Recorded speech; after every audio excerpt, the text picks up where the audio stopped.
ಚಿಕ್ಕಬಳ್ಳಾಪುರದಾದ್ಯಂತ ಕ್ರಿಶ್ಚಿಯನ್ನರ ಪವಿತ್ರ ಹಬ್ಬ ಕ್ರಿಸ್ಮಸ್ ಆಚರಣೆಯ ಸಂಭ್ರಮ ಎಲ್ಲೆಡೆ ಮನೆ ಮಾಡಿತು. ವಿಶ್ವಕ್ಕೆ ಶಾಂತಿ ಮತ್ತು ಸತ್ಯದ ಸಂದೇಶ ಸಾರಿದ ಯೇಸು ಕ್ರಿಸ್ತ ಜನಿಸಿದ ದಿನವನ್ನು ಕ್ರಿಸ್ಮಸ್ ಹಬ್ಬವನ್ನಾಗಿ ಆಚರಿಸುತ್ತಾರೆ. ಈ ಹಬ್ಬದ ದಿನ ಸಾಂತಾ ಕ್ಲಾಸ್ ವೇಷ ಧರಿಸಿಕೊಂಡು ಪರಸ್ಪರ ಕ್ರಿಸ್ಮಸ್ ಕಾರ್ಡ್, ಉಡುಗೊರೆ ನೀಡುವುದು, ಸಿಹಿ ತಿಂಡಿಗಳನ್ನು ಹಂಚುವುದು ಹಾಗೂ ಚರ್ಚ್ಗೆ ಹೋಗಿ ವಿಶೇಷವಾಗಿ ಪ್ರಾರ್ಥನೆ ಸಲ್ಲಿಸುವ ಮೂಲಕ ಹಬ್ಬವನ್ನು ಅದ್ದೂರಿಯಾಗಿ ಆಚರಣೆ ಮಾಡಿದ್ದಾರೆ. ಚಿಕ್ಕಬಳ್ಳಾಪುರ ನಗರದ ಸಂತ ಫ್ರಾನ್ಸಿಸ್ ಕ್ಸೇವಿಯರ್ ಚರ್ಚ್ ಮತ್ತು ಸಿಎಸ್ಐ ಚರ್ಚ್ನಲ್ಲಿ ಕ್ರಿಸ್ಮಸ್ ಹಬ್ಬವನ್ನು ಅದ್ದೂರಿಯಾಗಿ ಆಚರಿಸಿದರು.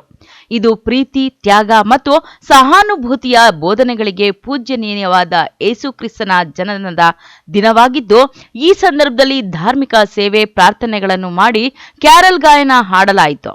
ಸುಮಾರು 2000 ವರ್ಷಗಳ ಹಿಂದೆ ಬೆತ್ಲೆಹೆಮ್ ನಗರದ ಹಸುವಿನ ಕೊಟ್ಟಿಗೆಯಲ್ಲಿ ಯೇಸುವು ಮೇರಿ ಮಗನಾಗಿ ಜನಿಸಿದರು. ಯೇಸು ಜನಿಸಿದ ದಿನವನ್ನು ಕ್ರಿಸ್ಮಸ್ ಹಬ್ಬವಾಗಿ ಆಚರಿಸಲಾಗುತ್ತಿದೆ. ಈ ಹಬ್ಬವನ್ನು ಕ್ರಿಶ್ಚಿಯನ್ ಧರ್ಮೀಯರು ಮಾತ್ರವಲ್ಲದೆ ಪ್ರಪಂಚದಾದ್ಯಂತ ಎಲ್ಲಾ ಜನರು ಈ ಹಬ್ಬವನ್ನು ಸಡಗರ ಸಂಭ್ರಮದಿಂದ ಆಚರಿಸುತ್ತಿದ್ದಾರೆ.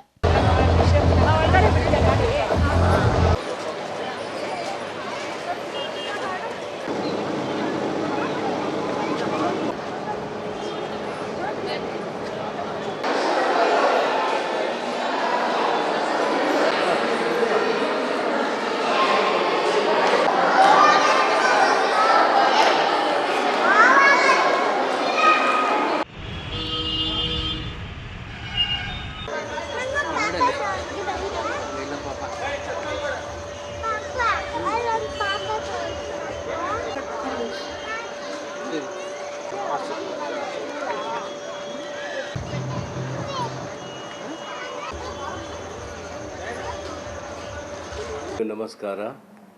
ಇವತ್ತು ಕ್ರಿಸ್ಮಸ್ ಹಬ್ಬ ಅತಿ ಮುಖ್ಯವಾದ ಒಂದು ಹಬ್ಬವಾಗಿದೆ. ಕ್ರೈಸ್ತ ಭಕ್ತಾದಿಗಳಿಗೆ ಮಾತ್ರವಲ್ಲ, ಆದರೆ ಎಲ್ಲ ಜನರಿಗೂ ವಿಶೇಷವಾದ ಒಂದು ದಿನವಾಗಿದೆ.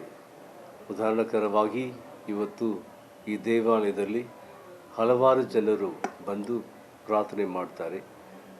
ಯಾಕೆಂದರೆ ಪ್ರಭು ಯೇಸು ನಮ್ಮ ಜೀವನಕ್ಕೆ ಶಾಂತಿ, ಪ್ರೀತಿಯನ್ನು ನೀಡುವರಾಗಿದ್ದಾರೆ. ಇದನ್ನು ಅನುಭವಿಸಿದ್ದಾರೆ ಜನರು. ಆದ್ದರಿಂದ ಪ್ರತಿ ವರ್ಷವೂ ದೇವರ ಆ ಒಂದು ಕರುಣೆಯನ್ನು, ಅವರ ಅನುಗ್ರಹವನ್ನು ಪಡೆಯೋದಕ್ಕೆ ಬರ್ತಾರೆ. ವಿಶೇಷವಾಗಿ ಈ ಹಬ್ಬವು ಪ್ರಭುವಿನ ಜನ್ಮವನ್ನು ನಾವು ಸ್ಮರಿಸುವುದು ಮಾತ್ರವಲ್ಲ, ಪ್ರಭು ಯೇಸು ಬಿಟ್ಟು ಹೋಗಿದಂತಹ ಆ ಮಾರ್ಗದರ್ಶನವನ್ನು ನಾವು ಅನುಸರಿಸುತ್ತಾ ಇನ್ನು ಕ್ರಿಸ್ಮಸ್ ಹಬ್ಬದ ಪ್ರಯುಕ್ತ ಚಿಕ್ಕಬಳ್ಳಾಪುರದ ಸಿಎಸ್ಐ ಕ್ರೈಸ್ಟ್ ಚರ್ಚ್ಗೆ ಭೇಟಿ ನೀಡಿದ ಸಂಸದ ಸುಧಾಕರ್ ಕ್ರೈಸ್ತ ಬಾಂಧವರ ಆಚರಣೆಯಲ್ಲಿ ಭಾಗವಹಿಸಿದರು. ಶಾಂತಿ ಸಂದೇಶ ಸಾರಿದ ಯೇಸು ಕ್ರಿಸ್ತರ ಜನ್ಮದಿನದ ಪ್ರಯುಕ್ತ ಆಚರಿಸುವ ಕ್ರಿಸ್ಮಸ್ ಹಬ್ಬವು ಎಲ್ಲರ ಬಾಳಲ್ಲಿ ಸುಖ, ಶಾಂತಿ ಹಾಗೂ ನೆಮ್ಮದಿಯನ್ನು ತರಲಿ ಎಂದು ಹಾರೈಸಿದರು.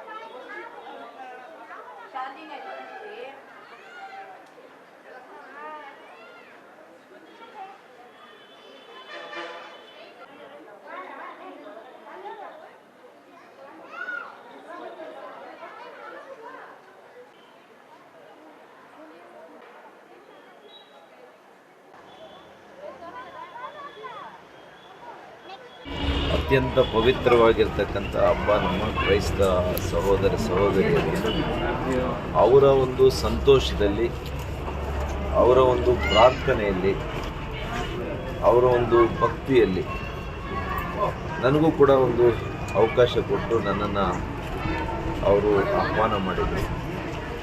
ಇವತ್ತು ಯೇಸು ಪ್ರಭು, ಇವತ್ತು ಯೇಸು ಪ್ರಭುವಿನ ಜಯಂತಿ, ಕ್ರಿಸ್ಮಸ್ ಅಂತ. ಮತ್ತು ಈ ಪ್ರಭು ಎಲ್ಲಿಯಾದರೂ ಕೂಡ ಹುಟ್ಟಲಿಕ್ಕೆ ಅವಕಾಶ ಇತ್ತು. ಆದರೆ ಅವರು ಆಯ್ಕೆ ಮಾಡ್ಕೊಂಡಿದ್ದು ದನದ ಕೊಟ್ಟಿಗೆ. ದನದ ಕೊಟ್ಟಿಗೆ ಅಂದರೆ ಮಾತಾಡಲಿಕ್ಕೆ ಆಗದಿರ ಇರತಕ್ಕಂತಹ ಪ್ರಾಣಿಗಳ ಮಧ್ಯೆ ಅವ್ರ ಜನನ ಆಯಿತು. ಆದರೆ ಅವ್ರ ಜೀವನ ಇಡೀ ಮಾನವ ಕುಲಕ್ಕೆ ಸಂದೇಶವನ್ನು ಕೊಡು, ಪ್ರೀತಿಯನ್ನು ಹಂಚಿದರು. ಇದರಲ್ಲಿ ನಾವು ಮಾನವರು ಏನು ಅರ್ಥ ಮಾಡ್ಕೋಬೇಕು, ಪ್ರಾಣಿಗಳನ್ನು ಪ್ರೀತಿ ಮಾಡೋದು, ಬಡತನಕ್ಕೆ ಬಡವರ ಬಗ್ಗೆ ಕಾಳಜಿಯನ್ನು ಇಟ್ಕೊಳ್ಳೋದು, ಬಡವರ ಬಗ್ಗೆ ಅನುಕಂಪವನ್ನು ಇಟ್ಕೊಳ್ಳೋದು, ಪ್ರೀತಿಯನ್ನು ತೋರಿಸೋದು, ಪ್ರೀತಿಯನ್ನು ಹಂಚಿದಾಗ ಮಾತ್ರ ನಮ್ಮ ಪ್ರಾರ್ಥನೆ ಯೇಸು ಪ್ರಭುವಿಗೆ ಸೇರ್ತದೆ ಅಂತೇಳಿ ನಾವು ಅರ್ಥ ಮಾಡ್ಕೋಬೇಕಾಗ್ತದೆ. ಇನ್ನು ನಗರದ ಸಂತ ಫ್ರಾನ್ಸಿಸ್ ಕ್ಸೇವಿಯರ್ ಚರ್ಚ್ ಮತ್ತು ಸಿಎಸ್ಐ ಚರ್ಚ್ನಲ್ಲಿ ಕ್ರಿಸ್ಮಸ್ ಹಬ್ಬದ ಅಂಗವಾಗಿ ಜಗಮಗಿಸುವ ಲೈಟಿಂಗ್ ವ್ಯವಸ್ಥೆ ಮಾಡಲಾಗಿತ್ತು. ಬೃಹತ್ ಎತ್ತರದ ಕ್ರಿಸ್ಮಸ್ ಟ್ರೀ ನೋಡುಗರ ಕಣ್ಮನ ಸೆಳೆಯಿತು. ಕ್ರೈಸ್ತ ಧರ್ಮದ ಸಮುದಾಯದವರು ಬೆಳಗ್ಗೆಯಿಂದಲೇ ಚರ್ಚ್ಗಳಿಗೆ ಆಗಮಿಸಿ ಪ್ರಾರ್ಥನೆ ಸಲ್ಲಿಸಿ ಕುಟುಂಬ ಮತ್ತು ಸ್ನೇಹಿತರ ಜೊತೆ ಫೋಟೋಗಳನ್ನು ಕ್ಲಿಕ್ಕಿಸಿಕೊಂಡರು. ಪ್ರೀತಿಯ ದೇವ್ ಜನರೇ, ನಿಮ್ಮೆಲ್ಲರಿಗೆ ಮೊದಲನೇದಾಗಿ ಕ್ರಿಸ್ಮಸ್ ಹಬ್ಬದ ಶುಭಾಶಯಗಳನ್ನು ತಿಳಿಸುವಂಥವನಾಗಿದ್ದೇನೆ. ನಾವು CSI ಕ್ರೈಸ್ಟ್ ಚರ್ಚ್ ಚಿಕ್ಕಬಳ್ಳಾಪುರ ಸಭೆಯಿಂದ ನಾನು ಪಾಸ್ಟ್ರಾಗಿ ರೆವರೆಂಡ್ ಪ್ರವೀಣ್ ನಿಮ್ಮೆಲ್ಲರಿಗೆ ನನ್ನ ಇಡೀ ಸಭೆಯ ಪರವಾಗಿ ಕ್ರಿಸ್ಮಸ್ ಹಬ್ಬದ ಶುಭ ವಂದನೆಗಳನ್ನು ತಿಳಿಸುವಂಥವನಾಗಿದ್ದೇನೆ. ಪ್ರತಿ ವರ್ಷ ಕ್ರಿಸ್ಮಸ್ ಹಬ್ಬ ಬರುವಂಥದ್ದು ಡಿಸೆಂಬರ್ 25.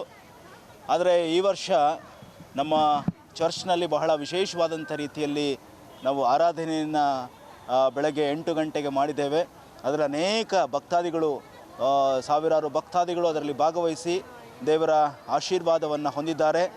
ಇನ್ನು ಸಂಜೆ ಸಂತ ಫ್ರಾನ್ಸಿಸ್ ಕ್ಸೇವಿಯರ್ ಚರ್ಚ್ ಮತ್ತು CSI ಚರ್ಚ್ನಲ್ಲಿ ಜಾತಿ ಭೇದವಿಲ್ಲದೆ ಸಾವಿರಾರು ಜನ ಬಂದು ಯೇಸುವಿನ ಜನನ ಮರಣದ ಕುರಿತಾದ ಗೋಧುಳಿಯನ್ನು ನೋಡಿ ಸಂತಸ ಪಟ್ಟರು. ಕ್ಯಾಮರಾಮನ್ ಪ್ರವೀಣ್ ಜೊತೆ ಕಳವರ ಅರುಣ್, MMTV ನ್ಯೂಸ್, ಚಿಕ್ಕಬಳ್ಳಾಪುರ.